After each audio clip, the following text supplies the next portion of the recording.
Okay, folks, it's your buddy Mike Messier, Mike's Instant Movie Reviews. I just saw the movie, and now I do my review. I don't go home and put on my little headset. I don't wait for some studio appearance. It's just me and you into intimacy of this vehicle with all of nature's surroundings.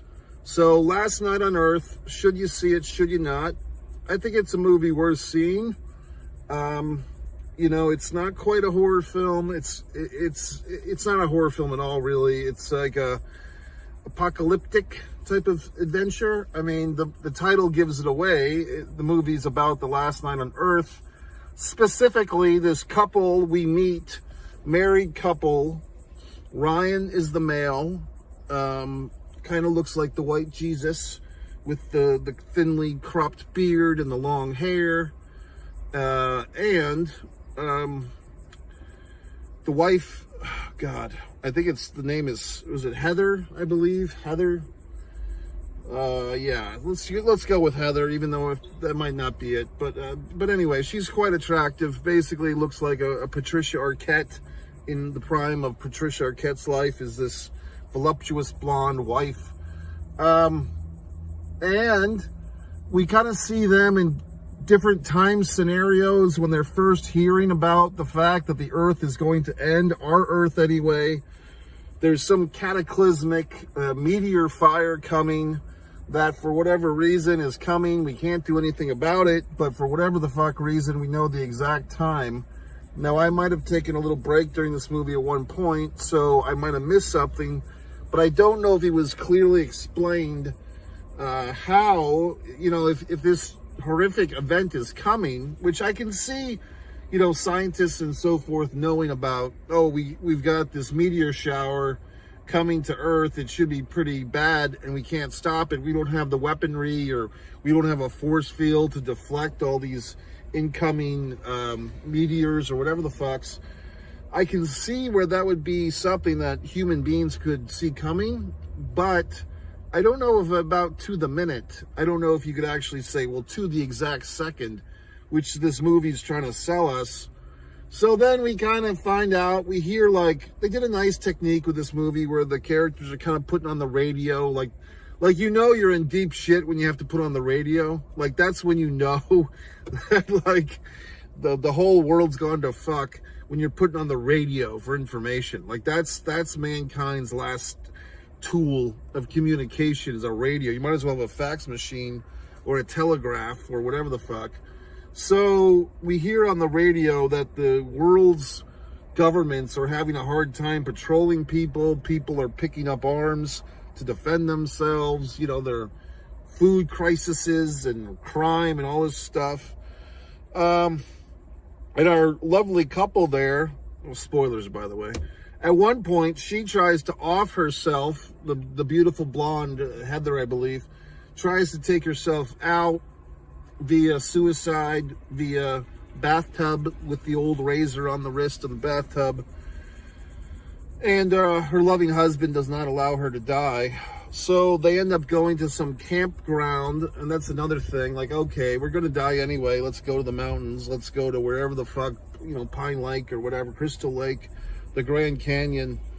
And they meet these other folks, you know, and it's kind of sad because we meet these families and so forth, you know, the people that are preparing to die, and everyone's so convinced that this is actually going to happen that we find a family that's committed suicide. Their dog, you know, runs around and finds our people, Heather and Ryan.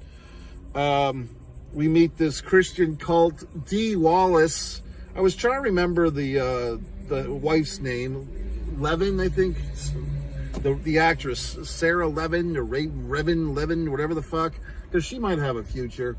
But someone with a wonderful history in movies, Dee Wallace, who I believe played the mom in both, did she play the mom in both E.T. and Poltergeist many years ago? And she's probably one of these people that people would see at these conventions and these autograph signings and all these horse shit things.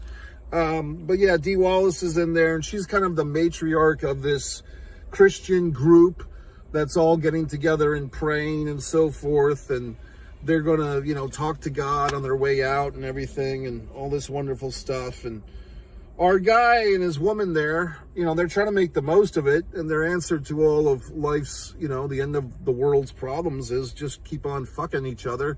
So they keep having sex, which is a fine answer. And then they meet this other couple, and this is where I might have blanked out a bit, but this, what was the bad guy's name? This guy and like his sexy Latina brunette wife and Dean. So like the evil white Dean and his sexy Latina bride are basically, we don't quite know what they want initially, but it's quickly revealed that they know they're going to die too. So they figure, hey, we want the fun of killing someone on our way out. So they try to kidnap Heather, the bride, our protagonist bride. They try to kidnap her just so that they can kill her. And then we have like this kind of rivalry, like this couples war for the rest of the movie, which is our protagonists there, Ryan and Heather, defending themselves, guns, bows and arrows. The dog gets involved.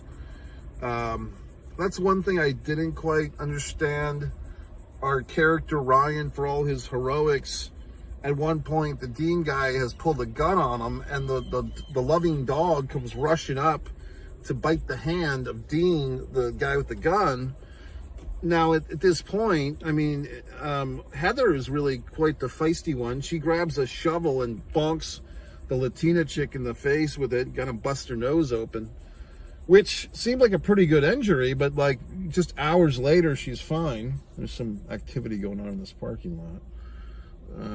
So, moving forth, it's just odd. It's like a car. I don't want to. It almost seemed like a prostitution pickup in the middle of this parking lot in broad daylight, but I could be wrong. Maybe they're just on a date. But like this vehicle was kind of pulling up on this woman in a sundress, and then they didn't let her in, and now they did. This vehicle that's pulling behind me now, the girl in the sundress got into the vehicle, but I guess they're fine. So anyway, yeah, so our protagonist there, Heather, bonks the Latina chick in the nose. Pretty good visual, and basically looks like she broke her nose, but then like hours later, it seems like they kind of forgot that she was supposed to have a broken nose. So suddenly her face is fine. I don't know. It didn't seem like they carried over the broken nose from one scene to the next, and it's all supposed to be in the same evening. Yeah, so one of the things with this movie is it kind of feels like there's a few things going on. It's like, okay, the SAG-AFTRA, the Screen Actors Guild, was listed in the end credits. It does feel like this movie was probably right at the $200,000 budget mark. If I had to guess, it did feel like a low-budget movie, but a well-made low-budget movie. Besides Miss Dee Wallace, I don't think there was any big prominent stars, movie stars in this movie. Good actors, I just don't think they're all huge and famous. What else would lead me to that conclusion? Just, you know, the effects were good. They weren't great. And also, this is one of those movies that I'm seeing more and more of these days. It's this gray zone. It's not really a Christian movie. It's not Kirk Cameron. It's not even the Sound of Freedom or whatever. But it's like there's these Christian thoughts that are coming through, sometimes not even in the best possible representation of the Christians. In this movie, this Christian cult or this Christian church, they know that they're on the way out too, so they commit basically a group suicide, eating poison ice cream, including Dee Wallace, including child characters. So, and then like the Dean bad guy character starts breaking into theology. Like that's when you know you're watching one of these gray zone movies, when like the antagonist, the bad guy, before he like does his big kill, kind of like the old Scooby-Doo cartoons where the villain pulls off a mask and he tells you why he did everything. These villains in these pseudo-Christian movies always feel the need to quote the Bible, you know, right before they kill somebody. And that gives the opening to the good guys to stop that attack. So we kind of have that here with our buddy Dean, the bad guy.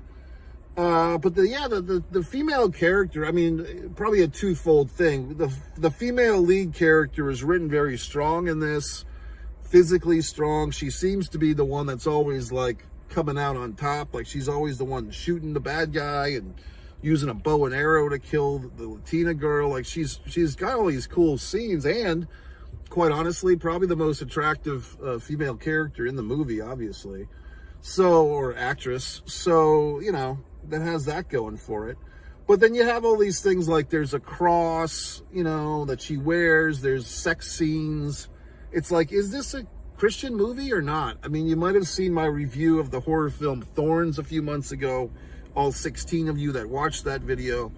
And similar issue here. It's like, what is this? You know what I mean? But that's fine. I mean, people can do whatever they want with their movies.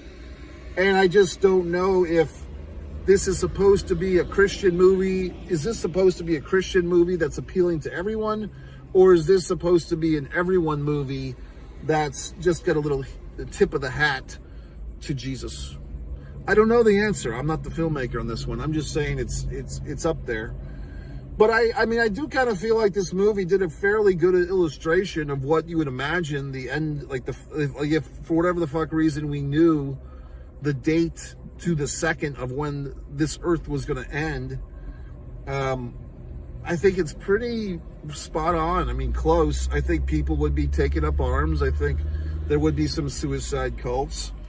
I think there might be more people who would be doubting it.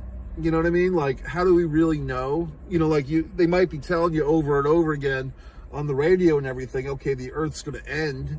But I think there would be a lot of people that wouldn't buy into it. It's the same thing when you have hurricanes and tornadoes and such, and people don't leave their homes. They don't evacuate like they're supposed to, and then they end up on the top of the ceiling with a sign, help me, or whatever the fuck.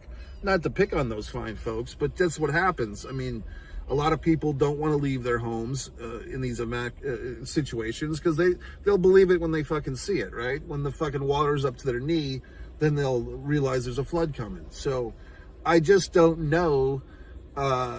You know, maybe in this movie we could have seen more of that, like the non-believers or whatever the fucks. Spoiler, yes, the world does end. Ryan and Heather, if that's even her name, go through like all these shenanigans. And I guess the whole point of the movie is, will Ryan and Heather get to die in each other's arms? That's all they want. And if we're going to die anyway, they want to die together. Although Heather earlier tried to off herself months earlier, so that doesn't really hold up. So anyway, the movie's fine. It's decent. I mean, it's a 3 out of 5-er for me. I don't know if there's much I would say they could have done to improve this movie. I think when you're starting with this pretense, this is the last night on Earth, you know, we're not going to have a sequel, folks. I mean, you know, it's basically like, okay, this movie is going to be doom and gloom and sad, and okay. So it's like, if you get for some reason I wanted to see this movie, I didn't really know why. I think I had seen some type of preview or some type of something. The movie at the end, there is no, when the end credits start rolling, folks, at least the version I saw, there was no like surprise cameo of Dean or the Latina chick coming out for a little encore. It's like, this is the end of the movie. No blooper reel, no bullshit, just end credits, which is the way I like a movie to end. No sit around and wait till the end credits and then something cool happens. It's just the end of the movie. But it was filmed in Tennessee, and it was labeled as 2023. So as I'm doing this review, it's deep into June. I think it's June 10th of 2024. So I guess this movie, you know, it found itself on the theater here in Jacksonville. I do give Jacksonville, Florida credit. There's a lot of movie houses, movie theaters around here, and they do tend to play quite a bit of movies that you won't see in pretty much every single multiplex or chain theater. You do see a lot of like these movies that are playing for 1 day or 2 days. I've experienced that quite a bit in this town. So that's it. So I mean, the movie was good. I wouldn't say it was great. I would say, you know, the actress, the Heather actress, was probably my favorite part of it. And, you know, I thought they did a good job. So, Mike Messier. Subscribe to my channel, like the videos, go to MikeMessier.com.